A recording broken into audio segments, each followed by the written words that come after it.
Los libros de historia están llenos de personas que lucharon, perseveraron y hoy son reconocidos por sus nombres, por sus hazañas, por sus logros.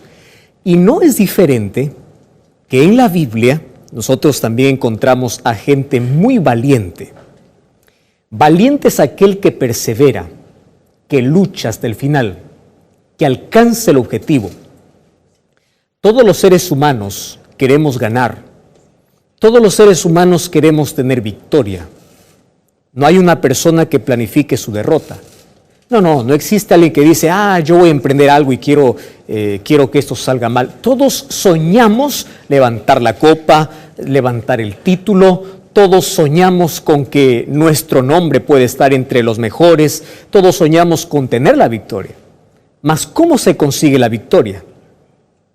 En la Biblia no hay lugar para gente que desistió. Si tú empiezas a revisar las historias bíblicas, vas a encontrar que todos los personajes, los héroes de la fe, eran gente que luchó, eran personas valerosas que perseveraron, que tuvieron caídas, que se resbalaron, que experimentaron la derrota, pero que ellos pensaron así: la derrota no es el fin, la derrota es una lección. Ahora me sostengo del brazo poderoso de Jesús, avanzo, continúo, me levanto, me sacudo del polvo y vamos para adelante. Nuestro mundo hoy está llena de gente derrotada, de gente que en su cabeza ya planifica su caída, de gente que dice ya no me puedo levantar, de gente que dice ya no puedo regresar, de gente que dice de esta no más me levanto. Recibo tantos mensajes cada día de personas que están tan desanimadas. Desanimarse no es malo, todos nos desanimamos en algún momento. El problema es estar allí o quedar desanimados por mucho tiempo sin levantarse. Caer en la vida es parte de la vida, es parte del aprendizaje. Todos fracasamos, todos cometemos un error.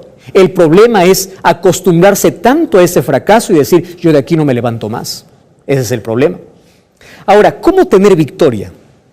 Porque todos anhelamos tener victoria. Hace algunas semanas una persona me escribió contándome una historia realmente sorprendente. Sabes que yo me quedo impresionado con historias que me cuentan allí a través del Facebook, de una página que tengo, y de personas de diferentes partes del mundo. Me quedo sorprendido con algunas historias que me estremecen. No voy a mencionar el nombre de la persona que me escribió. Y me escribió situaciones y situaciones en su vida, tanto así, tanto le iba mal desde pequeño, desde que vino a este mundo, él no fue deseado. Tanto le iba mal en la vida que él me escribió y me dijo así: pastor, yo no nací para ser victorioso, yo nací para ser derrotado, no nací para levantar la cabeza, yo nací para andar arrastrado por esta vida. Me tocó tanto esa expresión. Y después de haber entendido el contexto en el cual él vivía, el contexto del cual él salió, el contexto en el cual él nació, y yo me quedé pensando y dije, ¿cómo hay personas que tienen todo en su contra? Hay personas que ya nacen teniendo muchas cosas en contra y hay personas que originan cosas en su contra. Es decir, toman decisiones equivocadas. Ahora, Dios puede restaurarte, Dios puede levantarte hacia la victoria, no importa el pasado que tengas, las decisiones malas que hayas tomado, la familia del cual vengas, las circunstancias del cual tú estés rodeado. Dios te puede levantar aún de las cenizas. Dios te puede levantar de donde tú estás arrastrado, del pozo más profundo. No existe pozo más profundo, más grande que el brazo de Dios. No existe. Entonces, Dios te puede restaurar. Ahora, ¿cómo lo logra eso, pastor? Estoy experimentando el fracaso. Persevera, lucha, levántate, confía, déjate abrazar por las promesas de Dios. Ten fe, ten actitud, ten optimismo. Y hoy te voy a mostrar con un ejemplo bíblico, con alguien que tenía muchas cosas en su contra, no por circunstancias de la vida, sino por circunstancias que él mismo provocó. Entonces yo te quiero llevar a la Biblia, al libro de Génesis, capítulo 32. En sí la historia del personaje que te voy a contar hoy no comienza en el capítulo 32, comienza un poco antes. Y es que allá, en el antiguo cercano oriente, existía una pareja, Isaac y Rebeca, que tuvieron 2 hijos maravillosos, gemelos. Yo no sé si tú tienes hijos gemelos o si eres padre de gemelos o tienes familiares que son gemelos. Es interesante, ¿verdad? Cómo ellos pueden nacer en el mismo día, pueden estar en el mismo vientre y poder allí permanecer juntos. Solo que eso no garantiza que estén unidos toda la vida. Allí en el vientre de Rebeca habían gemelos. Uno se llamó Jacob y el otro se llamó Esaú. Hoy te voy a contar de una manera rápida la historia porque puede ser que tú conozcas y si no la conoces puedes abrir la Biblia. Desde el capítulo 27 de Génesis vas a encontrar esta historia. Realmente es fascinante. La historia comienza el momento que nacen estos gemelos. La historia de los padres es otra, pero la historia de este hombre que te voy a contar comienza en su nacimiento. Por circunstancias inexplicables, por circunstancias de la vida, él desde que nació quiso ser victorioso. Él ya era victorioso, pero él quiso nacer primero. Tanto así que en su nacimiento sorprendió a las parteras o a quienes estaban viendo aquel nacimiento, que el brazo de Jacob estaba agarrado al talón de Esaú, como diciendo, yo quiero ser primero al nacer. Entonces, cuando nacieron, y ya estaban allí los 2 gemelitos del mismo tamaño, tan parecidos, estaban juntos en el vientre de mamá por 9 meses, ahora están juntos iniciando la vida. El padre les llama a uno Esaú y al otro le llama Jacob. Solo que le llama Jacob porque su mano estaba allí agarrado al talón de su hermano. Yaqué, que es talón en hebreo. De ahí viene Jacob. Solo que Jacob significa aquel que quiere usurpar, aquel que quiere robar, o aquel que es mentiroso, o aquel que hace trampa. No es un nombre bonito, ¿verdad? Imagínate allí en la escuela, hola tramposo, hola mentiroso, hola aquel usurpador. No es bonito. Solo que los padres pusieron ese nombre porque de paso los nombres en esta época se daban de acuerdo a ciertas características, era la identidad de la persona, era el documento de identidad de la persona. Cuando él le decía cómo te llamas, su nombre reflejaba su identidad, era su identidad, reflejaba su personalidad, decía quién era. Entonces, así nacieron, solo que cuando fueron creciendo allí en casa, los 2 tomaron diferentes oficios. Los 2 se dedicaron a caza. Solo que uno era caza con Z y el otro era caza con S. A Esaú le gustaba caza de cazar animales, le gustaba el campo, iba y allí traía algunos animales que eran buenos para comer y a su padre Isaac le encantaba aquellos animales que su hijo traía. Mientras que a Rebeca le encantaba su hijo Jacob, porque a Jacob le gustaba la caza, no la caza de cazar, sino la caza de las actividades domésticas. Le gustaba cuidar el corral, le gustaba tener todo en orden en la casa, le gustaban los quehaceres domésticos, y así que ahí tenemos a 2 hijos y cada padre tenía un preferido. Mientras que a Esaú gustaba mucho al padre, Jacob gustaba mucho a la madre. Cuando el padre de estos 2 gemelos está ya viejo, la Biblia dice que el padre perdió la visión. Y una costumbre muy antigua era de que antes de morir los padres daban una bendición a sus hijos. Y la bendición mayor o la bendición más grande lo llevaba el hijo primogénito. Así que Isaac llama allí a su hijo Esaú y le dice así: yo quiero bendecirte hoy. Solo que antes de que pueda darte mi bendición, quiero que vayas y que traigas aquel plato que tú sabes preparar con aquellos animales, con aquel animal del campo, mi plato preferido. Dame de comer, yo me voy a morir y quiero bendecirte, quiero entregarte mi bendición. Esaú salió en ese momento, desesperado, a buscar allí el plato favorito del padre, mientras que Rebeca escuchaba esa conversación, llama a Jacob y le dice: quiero que me hagas caso. Mira, tu padre hoy va a bendecir a Esaú. Y no es justo, no es posible que solamente él reciba la bendición. Tú también puedes tener la bendición. Así que quiero que me escuches. Anda al corral, trae un cabrito. Vamos a hacer la comida que le gusta a tu padre, porque yo he cocinado toda la vida para tu padre y yo sé cuál es su plato favorito. Y luego tú vas a ir y le vas a entregar, le vas a decir: yo soy Esaú, dame la bendición. Y allí Jacob refuta a su madre, le dice: mamá, ¿cómo es posible? Tú sabes que somos muy diferentes. Esaú tiene mucho vello y yo soy lampiño, yo no tengo mucho vello. No, le dice: tranquila, todo está bajo control. Jacob, obediente, va, trae un cabrito.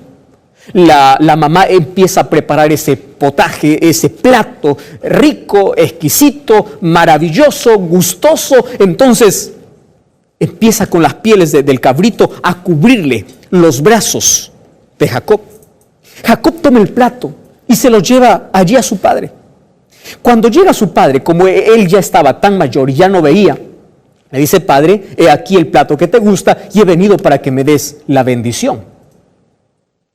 El padre, al escuchar la voz, él no podría ver, pero podía escuchar, al escuchar la voz de Jacob, él tuvo duda y dice: ¿tú quién eres? Yo soy Esaú, le dice.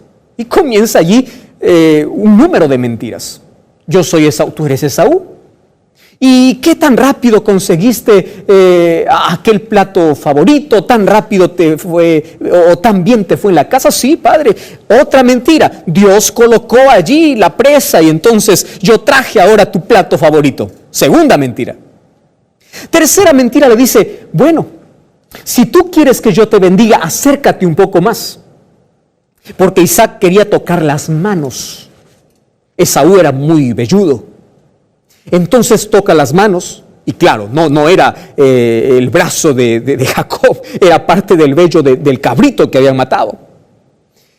Isaac dice: la voz es de Jacob, pero aquí este olor de plato, este olor de campo, porque de paso se había puesto también los vestidos de su hermano, estos vellos que tienes en los brazos, es de Esaú. Comió. Estaba tan bien, tan rico la comida, que después le dice: ven y te voy a bendecir. Y la Biblia dice que allí le da la bendición. Solo que cuando termina de bendecir, llega su hermano. Y cuando llega su hermano, se entera de lo que su hermano Jacob había hecho. Una decisión hizo que pueda iniciar para él una vida de calvario, una vida de una conciencia intranquila. Porque por una decisión una decisión equivocada que él tomó, él tuvo que huir y se fue a la casa de su tío, que luego se convertiría en su suegro, Labán. Caminó muchos días y durante esa caminata estaba corriendo de miedo, y cuando llegó allá, él tuvo que pagar durante 20 años todo lo que hizo. Es decir, él buscó el fracaso por una decisión incorrecta, por una decisión equivocada. Él mintió, a él le mintieron. ¿Recuerdas tú la historia cuando Jacob se enamoró de una de las hijas de Labán? Le dice: mira, ¿cuánto quieres para que me entregues tu hija? ¿Y por qué le hace esa pregunta? Porque antes, aquellos que iban a hacer el trato para un matrimonio, el padre siempre pedía una dote, es decir, pedía tierras, pedía dones, pedía dinero, pedía cualquier cosa por la hija que le estaba entregando. Era parte de la cultura. Entonces, allí Jacob le dice: mira, yo no tengo dinero, yo no tengo tierras, yo no tengo herencia, yo no tengo nada, yo voy a trabajar para ti. Labán le dice: está bien, trabaja para mí, pero si quieres llevarte a Raquel, entonces tienes que trabajar 7 años. La historia dice que esos 7 años pasaron volando para él, y cuando llegó el día de matrimonio, allí empezó a pagar una de las cosas que él ya había hecho, porque le mintieron. En lugar de entregarle a Raquel, le entregan a la hija mayor, que era Lea. Y le dice Labán: bueno, si quiere la otra, entonces tienes que trabajar 7 años más. Y trabajó 14 años por Raquel. Solo que después trabajó 7 años más. Y en esos 7 años más que trabajó para su suegro, en esos 7 años fue cambiado su salario, le mintieron, le estafaron. Durante 21 años, Jacob tuvo que pagar las consecuencias de robar un día la bendición. Mira, a veces un minuto de placer, a veces un día de diversión puede arruinarnos la vida y puede traernos consecuencias terribles. Sin embargo, Dios no le abandonó. Y Dios puede restaurarte del pasado más oscuro, porque Dios tiene poder para revertir las cosas. Dios tiene poder para llevarte a la victoria. Yo imagino entonces la vida de Jacob era una vida de remordimiento. Era una vida de cada vez que le iba mal, él decía, yo estoy pagando lo que hice. ¿No sucede así con nosotros los seres humanos? Cada vez que algo nos sucede, nos recordamos, estoy pagando algo. Y cada vez que le era engañado, decía, tiene razón, porque yo también engañé. Una persona con tantos complejos, con una carga, con tanta culpa, que necesitaba liberarse de ese pasado. Un día salió de noche de la casa de su suegro, tomó a su familia y se fue, estaba de regreso a su casa. Solo que durante 21 años él había pedido perdón a Dios, pero nunca había pedido perdón a su hermano. Así que mientras él sale de la casa de su suegro, él se entera de que su hermano está viniendo. Solo que su hermano no está viniendo solo. Su hermano está viniendo con 400 hombres. Entonces, una vez más empieza a revivir aquella escena cuando su hermano quería matarlo. Y dijo, si viene con 400 hombres, ¿yo qué hago? Yo no tengo un ejército, yo tengo solamente mi familia. Aquella noche fue de crisis para Jacob. Allí mientras estaba huyendo a su familia, los dividió por campamentos. Y mira lo que dice allí, Génesis capítulo 33, versículo 22. Se levantó aquella misma noche, tomó a sus mujeres, sus siervas, sus 11 hijos, y allí los tomó y los hizo pasar la ribera del río, y luego él se quedó solo. Me encanta el versículo 24. Y cuando se quedó solo, empezó a luchar con un hombre durante toda la noche.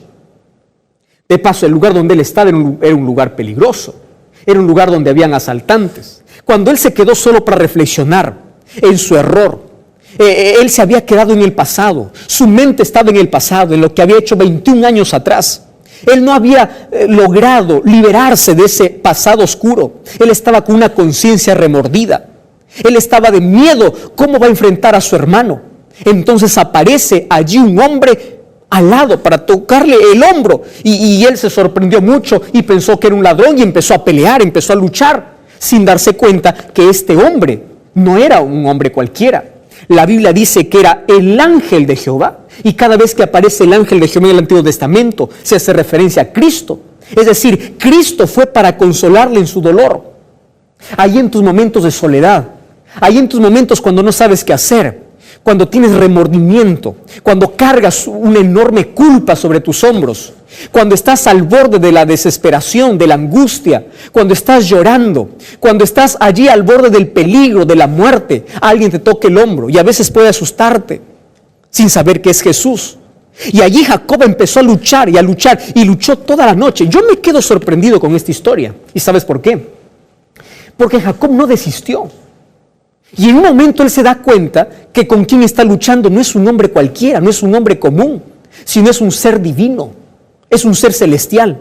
Y cuando él se dio cuenta de eso, él se aferró del brazo, de los hombros de este ser divino y le dijo así: yo no te voy a soltar mientras tú no me bendigas. Esa fue la noche de victoria para Jacob. Yo no te voy a soltar. El secreto de la victoria estaba en perseverar en la oración. Él sabía que estaba en la presencia de Dios. Y le dijo: yo no me levanto, yo no te dejo a menos que tú no me bendigas. Mi vida está en peligro, estoy en riesgo. Bendíceme. ¿Y sabes qué le dice el ángel de Jehová? ¿Cuál es tu nombre? Isaac y Rebeca, que tuvieron 2 hijos maravillosos, gemelos. Yo no sé si tú tienes hijos gemelos o si eres padre de gemelos o tienes familiares que son gemelos. Es interesante, ¿verdad? Cómo ellos pueden nacer en el mismo día, pueden estar en el mismo vientre y poder allí permanecer juntos. Solo que eso no garantiza que estén unidos toda la vida. Allí en el vientre de Rebeca habían gemelos. Uno se llamó Jacob y el otro se llamó Esaú. Hoy te voy a contar de una manera rápida la historia porque puede ser que tú conozcas, y si no la conoces puedes abrir la Biblia. Desde el capítulo 27 de Génesis vas a encontrar esta historia. Realmente es fascinante. La historia comienza el momento que nacen estos gemelos. La historia de los padres es otra, pero la historia de este hombre que te voy a contar comienza en su nacimiento. Por circunstancias inexplicables, por circunstancias de la vida, él desde que nació quiso ser victorioso. Él ya era victorioso, pero él quiso nacer primero. Tanto así que en su nacimiento sorprendió a las parteras o a quienes estaban viendo aquel nacimiento, que el brazo de Jacob estaba agarrado al talón de Esaú, como diciendo, yo quiero ser primero al nacer. Entonces, cuando nacieron, y ya estaban allí los dos gemelitos del mismo tamaño, tan parecidos, estaban juntos en el vientre de mamá por 9 meses, ahora están juntos iniciando la vida. El padre les llama a uno Esaú y al otro le llama Jacob. Solo que le llama Jacob porque su mano estaba allí agarrado al talón de su hermano. Yaqué, que es talón en hebreo. De ahí viene Jacob. Solo que Jacob significa aquel que quiere usurpar, aquel que quiere robar, o aquel que es mentiroso, o aquel que hace trampa. No es un nombre bonito, ¿verdad? Imagínate allí en la escuela, hola tramposo, hola mentiroso, hola aquel usurpador. No es bonito. Solo que los padres pusieron ese nombre porque de paso los nombres en esta época se daban de acuerdo a ciertas características. Era la identidad de la persona, era el documento de identidad de la persona. Cuando él decía ¿cómo te llamas?, su nombre reflejaba su identidad, era su identidad, reflejaba su personalidad, decía quién era. Entonces, así nacieron, solo que cuando fueron creciendo allí en casa, los dos tomaron diferentes oficios. Los dos se dedicaron a caza, solo que uno era caza con Z y el otro era caza con S. A Esaú le gustaba caza de cazar animales, le gustaba el campo, iba y allí traía algunos animales que eran buenos para comer, y a su padre Isaac le encantaba aquellos animales que su hijo traía. Mientras que a Rebeca le encantaba su hijo Jacob, porque Jacob le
gustaba la casa, no la casa de cazar, sino la casa de las actividades domésticas. Le gustaba cuidar el corral, le gustaba tener todo en orden en la casa, le gustaban los quehaceres domésticos, y así que ahí tenemos a dos hijos y cada padre tenía un preferido. Mientras que a Esaú gustaba mucho al padre, Jacob gustaba mucho a la madre. Cuando el padre de estos dos gemelos está ya viejo, la Biblia dice que el padre perdió la visión. Y una costumbre muy antigua era de que antes de morir los padres daban una bendición a sus hijos. Y la bendición mayor o la bendición más grande lo llevaba el hijo primogénito. Así que Isaac llama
llama allí a su hijo Esaú y le dice así: yo quiero bendecirte hoy, solo que antes de que pueda darte mi bendición, quiero que vayas y que traigas aquel plato que tú sabes preparar con aquellos animales, con aquel animal del campo, mi plato preferido. Dame de comer, yo me voy a morir y quiero bendecirte, quiero entregarte mi bendición. Esaú salió en ese momento desesperado a buscar allí el plato favorito del padre, mientras que Rebeca escuchaba esa conversación. Llama a Jacob y le dice: quiero que me hagas caso. Mira, tu padre hoy va a bendecir a Esaú y no es justo, no es posible que solamente él reciba la bendición. Tú también puedes tener la bendición. Así que quiero que me escuches. Anda al corral, trae un cabrito,